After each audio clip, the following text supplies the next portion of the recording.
Welcome, everybody, to Web and Beyond Live. I'm Ray Sidney Smith, president of W3 Consulting and managing director of W3C Web Services, which provides affordable WordPress hosting and domains and SSL certificates and all that fun stuff. And so welcome, everybody. If you've not been here before, this is my weekly opportunity to have a conversation with you, the small business owners of the world, to talk about things that are important to me, that are important for you, which are digital marketing and productivity and issues that are related to those things. And so feel free to hop into the chat and ask a question. If you're watching the replay, feel free to go ahead and leave a comment or a question, and I'll be happy to read and respond to those as I'm able to. So today, what I wanted to do was to talk about a few things that are going on in the world. And as we know, as you know, we're in the midst of the COVID-19 pandemic, and video meeting technologies have become the de facto standard bearer of communicating for a lot of teams. And I'm presuming that you are also, experiencing that with meeting with clients and also meeting with your team members and vendors and so on and so forth, as well as with family.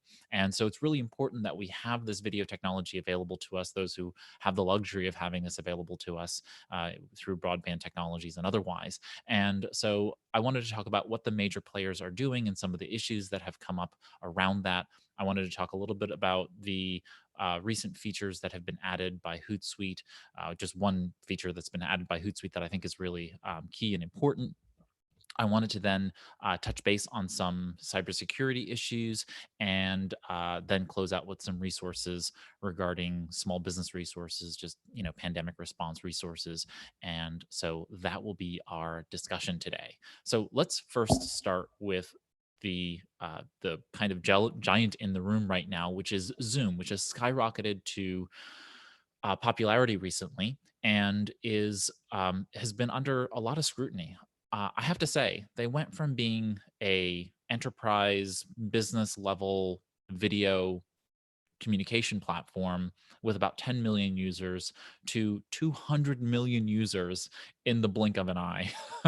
And so to say that they have stepped up to the plate and really excelled in terms of being able to satisfy that need in the market is monumental, and I give them great credit. I've been a Zoom user for several years now, and I've had really no problems with Zoom other than some of the issues that have recently come up, obviously regarding privacy and security and so on and so forth. But with a little bit of savvy here, we really shouldn't have any problems with Zoom going forward. And honestly, I feel like they're getting the wrong end of the stick regarding media attention, because they're focusing on all of the bad parts of Zoom when in reality, Zoom is doing so much good and they're responding really well to the various issues that have come up.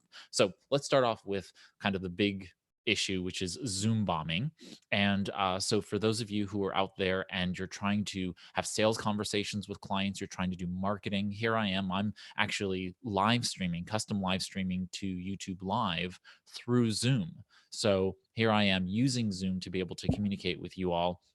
And so there's marketing going on, and there is education going on, and there are all these parts of Zoom. So privacy and security are obviously really important.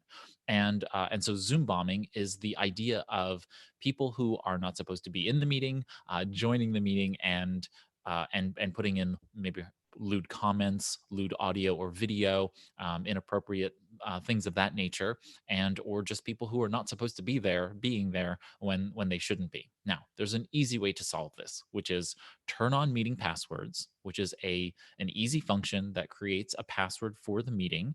Now, the password is just a short word, that you put into the password, and then it generates a long, secure string that gets attached to your meeting ID link.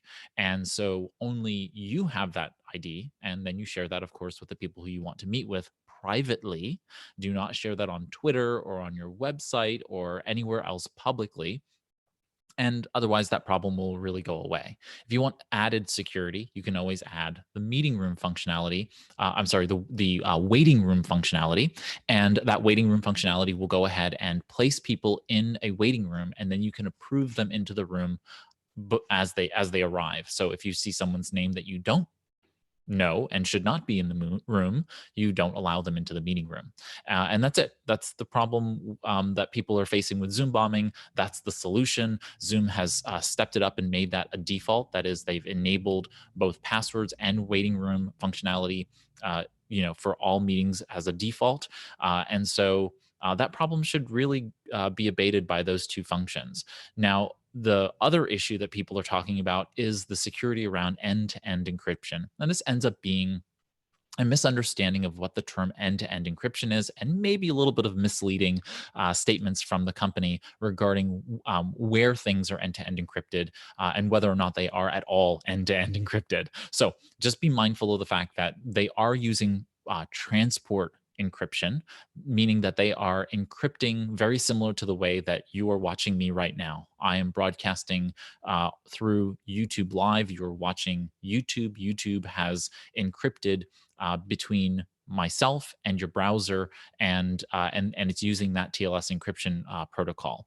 On the Zoom side, though, in order for them to do some of the fancy features that they do and have the capability of seeing meeting data. That is audio and video, not any of the text that you chat in the meeting rooms. Those are all end-to-end encrypted, true end-to-end encryption, and no one else can see those but the parties involved.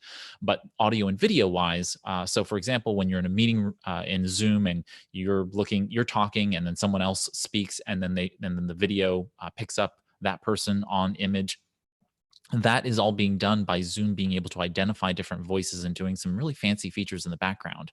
So they have to do more to be able to be more secure.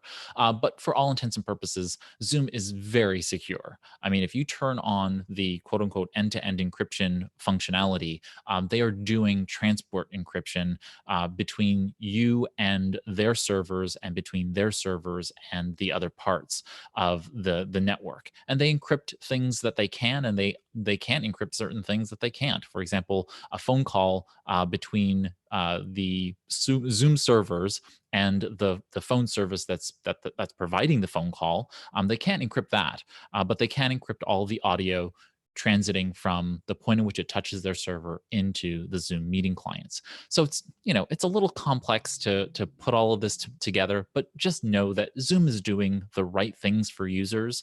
They're really concerned about making sure that they're doing the right things, and everything I see from the company is that they're trying to do the right things. So I'm comfortable with using Zoom. I'm very security minded, and so I say that don't allow bad media, because the reality is that look at any of the other major video meeting platforms outside of a couple of open source ones where you'd have to spin up your own server and so on and so forth, are basically doing the same things, right? They have the same security protocols, they have the same encryption mechanisms in place, maybe a little bit better, maybe a little bit worse here and there, but for the most part, they're all doing the same thing. Zoom is just getting the unfortunate attention because of their meteoric rise in users based on this whole pandemic response. So next up is Google has an enterprise software. If you have a G Suite account and you have you and your staff have user accounts within the G Suite, meaning it's inside of your own domain. You go to Gmail and you send email under your email address. You go to Google Calendar and send Google Calendar invites under your email address, and so on and so forth. That's the G Suite, and so Google Docs, Google Slides, all within the business umbrella. And Google actually has many more products within G Suite that a lot of people don't know exists. And one of them is the Google Meet, which is their video conferencing tool, akin to Skype with Microsoft, and now Microsoft Teams bundling Skype services into the Microsoft Teams platform.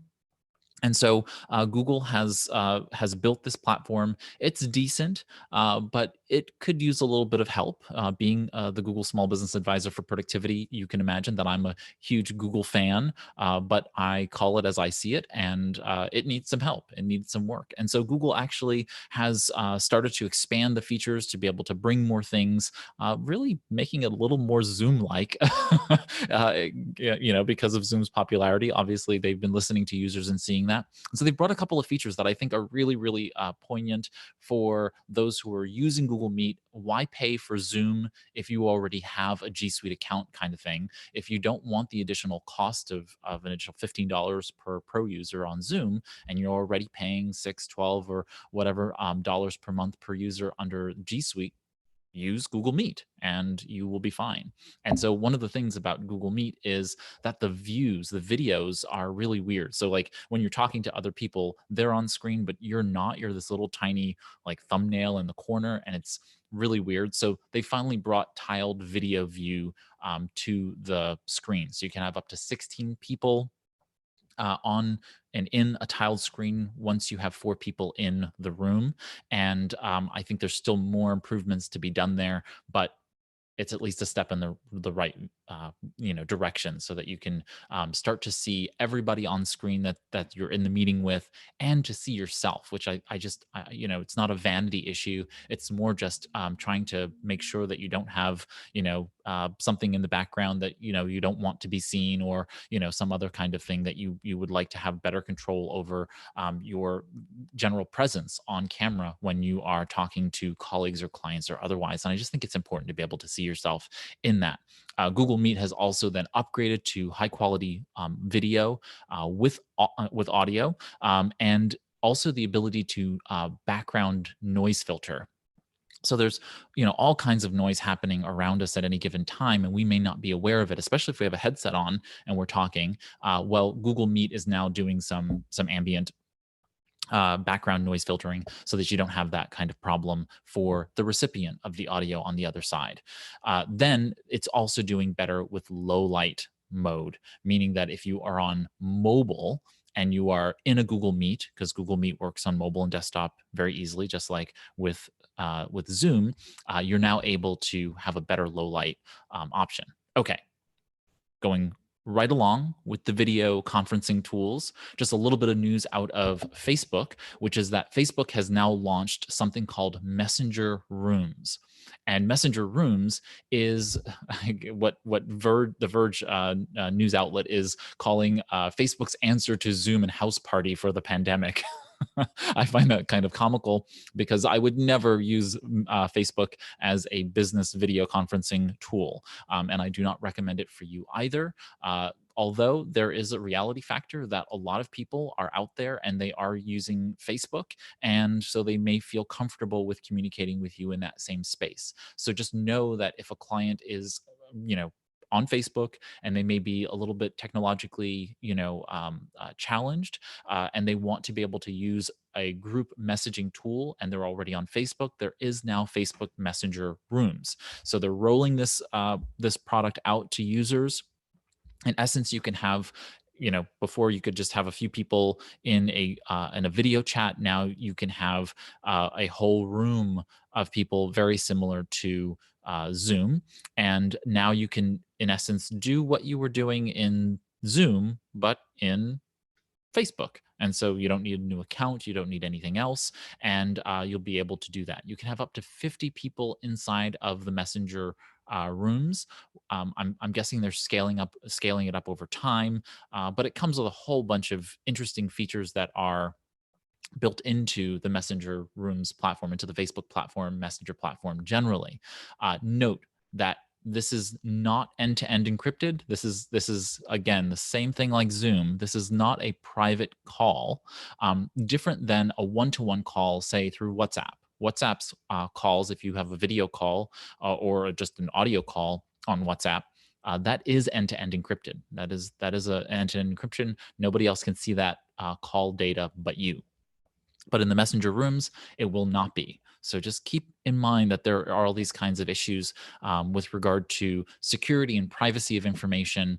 And I just wanted to let everybody know that Facebook is bringing that to the table. And I'm not sure about what they're going to do with Workplace by Facebook. So that's their business solution on the Facebook platform for companies. And so I don't know if they're going to bring messenger rooms to the workplace by Facebook protocol. If anybody out there listening has or knows about that, please feel free to leave a comment and let me know. And but messenger rooms is really a consumer product. If you're going to be doing any level of business level communications, right now I'm recommending that if you have Microsoft and you're on the 365 platform, use Microsoft Teams, and you're going to be good to go if you don't want an additional tool. If you're on G Suite, use Google Meet, and if you don't want any other tools, stick with Google Meet within G Suite, and you don't have another reason to go elsewhere until you have another reason to go elsewhere. And then if you're like me, you're a little bit more tech savvy, and you're a little bit more interested in using a bespoke tool, then Zoom is a fantastic tool to do that. Set it up appropriately. Make sure that you're using meeting passwords. Make sure that you're using the waiting room functionality, and you're not sharing that information in public eye, meaning putting it on a website, putting it on a public calendar or social media, and you should be fine from keeping eyes on you that are not eyes that you want on you. Then, of course, there's the arguments always about both government and other competitive organizations being able to see your content. Obviously, all of those companies have to comply with legal documents, like a subpoena from a government to hand over documentation and that kind of thing. So it's not like if you are doing the right things, then you probably don't have much to worry about. But if you are not doing the right things and you are trying to skirt the law, then I'm not particularly sure I can help you. I'm not interested in helping you. But more to that point, you're going to have to look for different technologies to be able to do that work. And if you are in an industry that is highly regulated and needs that, then you're going to have to look at something that what we call on-prem, and you're going to need somebody who is very sophisticated and knows how to set up on-prem solutions so that you can encrypt and de-encrypt and decrypt locally on site. But outside of that, for the rest of us, Zoom, Google Meet, Microsoft Teams, Skype are going to be really sufficient tools for being able to both one-to-one chat by video and audio, as well as group chat and meet. All right. So moving my way right along, I just wanted to make a really quick note today about Hootsuite. So if you all don't know, I'm a Hootsuite Global Brand Ambassador. All that means is that I teach Hootsuite, and I love Hootsuite, and I hope you love Hootsuite too. But Hootsuite itself has a function to be able to respond to direct messages on different platforms. And so it's just an easy way for you to be able to aggregate those pieces, not in addition to being able to schedule, posts to different social media platforms and monitor those posts and so on and so forth. The platform also includes this feature for you to be able to respond. So if you get a direct message, a DM on Twitter or otherwise, you can then respond to that person from within Hootsuite, which is really helpful because it consolidates all of those communication features inside of one platform. Well, they've actually just released a new beta feature called Saved Replies, and one which I have been looking for and forward to for a long time.